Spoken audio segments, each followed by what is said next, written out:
magical 2007 game plan in the magical votes. Welcome, ladies and gentlemen, to your favorite YouTube channel, and it's your favorite political analysis segment, The Big Point. Are we foreseeing the return of 2007-2008 Kibaki game plan and Matakarua's effect in the final results that overturned Raila Amolo Odinga's imminent win to Kibaki? The 2007 4:30 a.m. magic that made Kibaki the president. Dear ladies and gentlemen, we have strong reasons to believe that Raila will still become the fifth. Now, before we delve into that analysis of our today's session, kindly take a moment and subscribe to our channel. Now, Mutahi Ngunyi said in one of his latest tweets, that is before yesterday, before people started voting, the moment Chebukati announced that Mombasa and Kakamega will not vote for the governor position. So this is what Mutahi Ngunyi said. Something in this election smells like a rotten fish, and IBC is the butcher. Mombasa and Kakamega fishy. Let's pray for the soul of our nation. End of quote.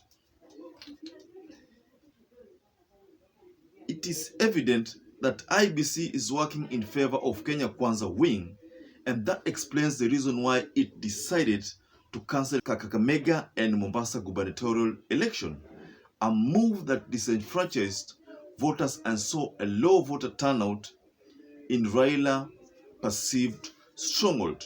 Mombasa was worstly affected because most of the locals targeted governor positions, and they were motivated to vote by the fact that they wanted to vote for their governors. Now they were denied that right to vote for their governor. So that is the reason why the turnout was not good in Mombasa County. Of course, in other regions, the same was experienced. But Chebukati's game plan was to make Kenyans see the whole election process as something less important, and that's why he handled the whole preparation casually and answered important questions casually. And even to date, Chebukati still answers questions channeled to him casually. Edwin Sifuna posted in his Twitter handle numbers of certain results putting Raila Amolo Odinga at 6.7 million and Ruto at 6.0 million, though those are not confirmed results from Chebukati's IBC-led team. But that is what Edwin Sifuna posted, and I share with you a post. Just look at the corner. So if the total votes are 12 million, according to what IBC said yesterday, that the turnout could have been 12 point something million, but less than 13 million. So that means the 4.9 million that have been so far been counted are still low, because we are still awaiting like almost 8 million to be posted so that we can know the exact picture. So Edwin Sifuna posted 6.7 against 6.0 for William Samoei Ruto, and that gives Raila Amolo Odinga with at around 50 plus something percent and around 48% for William Samoei Ruto, if my analysis are not wrong.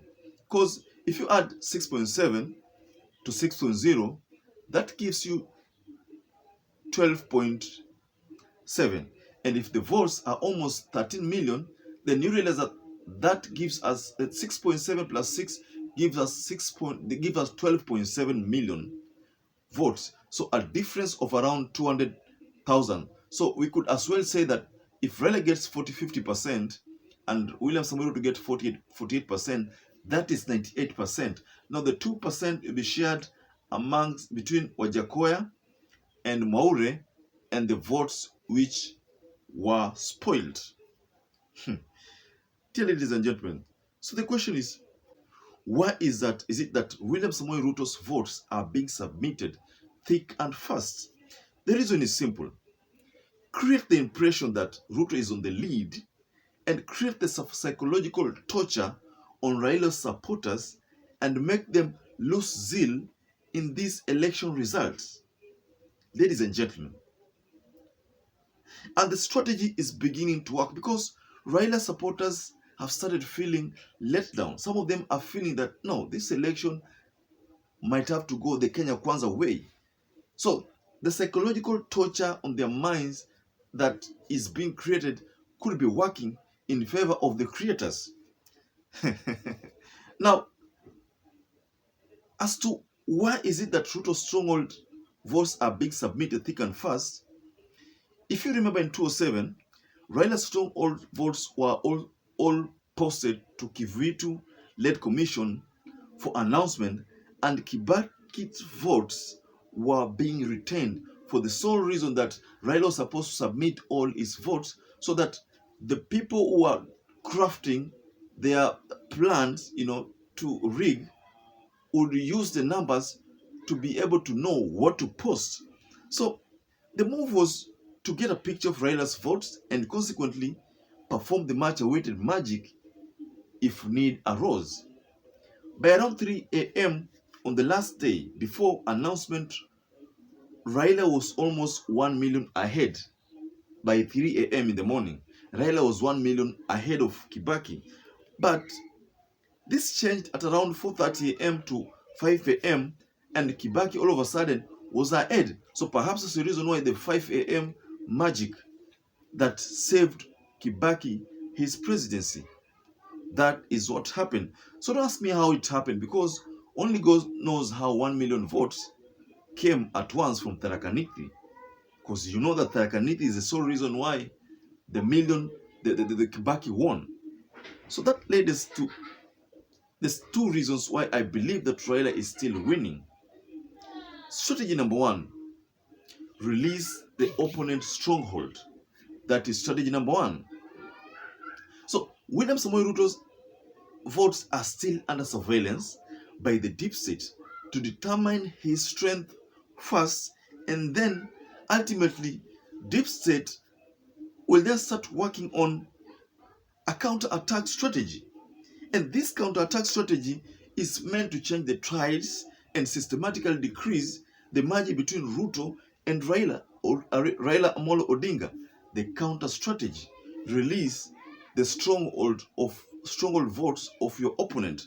That is strategy number one. So strategy number two, the magical votes. Upon releasing all your stronghold votes, then remember, like the case of Kibaki got votes from all Mount Kenya registered voters plus perceived dead voters, and at one point, the number of those who voted surpassed those who registered to vote. And if you remember the case of Tharaka Nithi, then you should by now know that it's too early to make conclusions.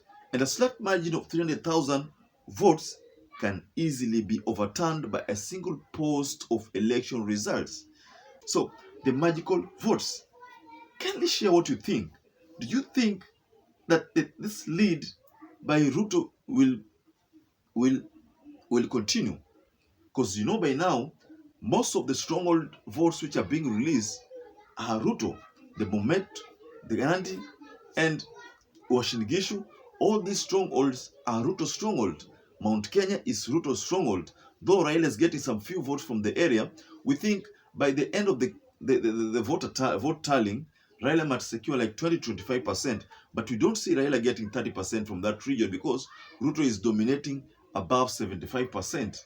Above 70% is going to Ruto. So 20-25%, which is to us is a plus to Raila Amolo Odinga because Raila Amolo Odinga has never secured more than 5% from that region. So 30%, 25%, a plus to Raila Amolo Odinga. So dear ladies and gentlemen, I have systematically, scientifically narrated how I believe that Raila Amolo Odinga is still in the race to become the fifth. Because, like for example, if you look at the way IBC is releasing these votes, it has not concluded these votes region-wise, it is picking these votes randomly. So it's hard to tell which regions that Raila Amolo Odinga has actually headed, or which regions William Samoei Ruto has headed in terms of totals. So, ladies and gentlemen, I still believe that the race is going to be tight, but the first round win will be realized, and this first round win will go according to the pollsters that put Raila Amolo Odinga at 50+1 and William Samoei Ruto at around 47-48%. So, ladies and gentlemen, allow me to wind up there. But before I wind up, please, I have questions that I want to pose to you. Ladies and gentlemen, do you think, I pose to you this question, do you think IBC is working with William Ruto? First. And the second, do you think that William Samoei Ruto will beat Raila Amolo Odinga in this election? I leave you these two questions. Please give us your comment below the comment section. And as I'm winding up on this segment of the big point, and I will focus in on the magical votes that will trickle in at the last day of voter release, please take a moment and subscribe to our channel. If you're a first-time viewer, give us a thumbs up. You can comment below. And until we meet again, I'd like to say thank you so much for staying with our channel. And until we meet again, stay blessed, stay safe.